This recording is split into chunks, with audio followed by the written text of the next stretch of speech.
महाराष्ट्र में तो बड़े महामहिम महिम गृहस्थ जो आश्चर्यजनक, जिनका त्याग वैराग्य अनुराग, वो अपने घर के सेवा के लिए ठाकुर जी के लिए सब्जी लेने जा रहे थे। कुछ ऐसे थे, बड़ी मेहनत से कमाते थे, निर्माण कार्य, गृह निर्माण कार्य आदि में वो करके फिर उससे जो अर्थ मिलता था। देखा बहुत बड़े बड़े ऐसे केले रखे हुए थे। देखते ही मन में आया कि ये केले विठल भगवान को बहुत अच्छे लगे। सब्जी नहीं, उसके केले। मंदिर में अंदर प्रवेश का तो अधिकार था नहीं, दरवाजे पर खड़े हुए आवाज लगाई, ये केले का भोग लगा दीजिए विठल भगवान। भगवान की बड़ी विचित्र लीला होती है। कुछ पार्षदों ने, निजी सेवकों ने उनको धक्का मार करके बाहर किया। बोले तुम क्या समझते हो, 2-4 बार नाम ले लिया तो इतने बड़े भक्त हो जाओगे कि तुम्हारे हाथ का छुआ हुआ भगवान भोग पालेंगे।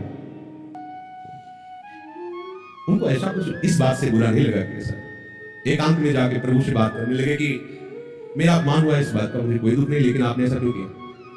हमारे हृदय में प्रेरणा थी और फल देख करके मेरे मन में आया कि आप आना चाहते हैं, आपके लिए ले गए। तो मुझे ऐसी जगह पैदा ही क्यों किया जो आपको पसंद नहीं सेवा। आप तो सब कुछ कर सकते थे, फिर आप चलो, फिर आपने चाह क्यों प्रकट।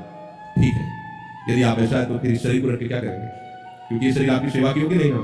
आज से अन्न जल बंद और इस शरीर का हम त्याग कर देंगे। जब तक आपकी सेवा की योग्य मैं नहीं होगा तो क्या इस शरीर को रखेंगे। दरवाजा अपना बंद कर लिया, निश्चय कर लिया कि ना जल ना अन्न इस शरीर में नहीं डालेंगे। देखो छोटा सा कर्म है, भगवत प्रीत्या। जी भी ठाकुर जी का शहर हुआ, निकले ठाकुर जी, गए, दरवाजा खटखटाया, आवाज लगाई, बड़ी अमृतमयी वाणी, एकदम आकर्षक। ओ कहा चोखा मेला जी बहुत भूख लगी है, खोलिए। जी भी, अब वो पूछ नहीं पाया कौन, जी भी दरवाजा खुला। अनंत लावण्य कांति, रूप सौंदर्य बरस रहा, नौ किशोर अवस्था ठाकुर, एकदम आह भर के रूप, आनंद समुद्र प्रभु श्याम। प्रभु ने कहा इस समय रोने धोने क्या, मुझे बहुत भूख लगी है। आसन जो भी जैसा था बिछा, विराज आसन तुम्हारी गोद में बैठे। प्रभु गोद, वो केला लाए थे ना, बोले हाँ प्रभु, तो आप मानित करके भगा दिए गए। वो ला के वैसे बोले ला उनको गोद में ऐसे किया। प्रभु के थोड़ी है, प्रभु तो सबके हैं। प्रभु ने कहा बोले आज तो स्वाद मिल रहा है, वहां मंदिर में भोग लगता है ना, ऐसा स्वाद मिलेगा। रुक्मिणी जी को भी पता लगे कि मेरे प्रेमी जनों के द्वारा दी हुई वस्तु में कितना स्वाद है, तो 2 केले दे दीजिए। मांग के 2 केले प्रभु से ले दे और सब केले पाए और बोले तुम आनंदित रहो, मैं उन्हीं का होता हूँ जो मेरे लिए है। मैं किसी जाति, कुल, साधना, अवस्था, तपस्या इसका नहीं होता, इसका फल होता है, लेकिन केवल मेरे लिए है, मैं उनका होता हूँ। रुक्मिणी जी को पवाया, आंगन में छिलके फेंक दिए।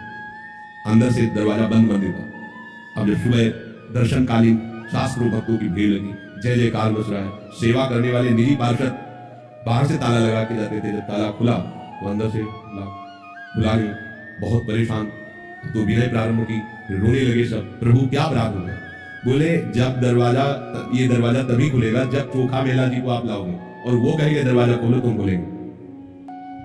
बोले प्रभु अभी जा, बोले ऐसे पालकी लेके जाओ, चोखा मेला जी को पालकी में बैठा के लाओ।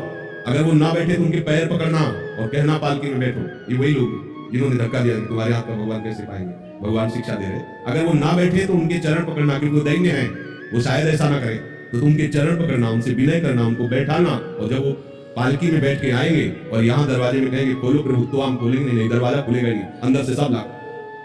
अब उनके तो प्रकट और आंतरिक दोनों जीवनाधार श्री विठल भगवान है। पालकी ली भागे भागे। आप सब आश्चर्यचकित हो रहे कि कल मंदिर के दरवाजे से जिन्हें धक्का दिया गया था, आज उन्हें पालकी में बैठा ले। वही पार्षद चोखा मेला जी तो साष्टांग हो गए।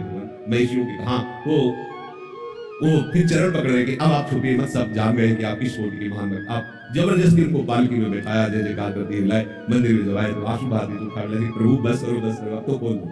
तत्काल दरवाजे खुल। ये एक छोटी सी सेवा चमत्कार करता है।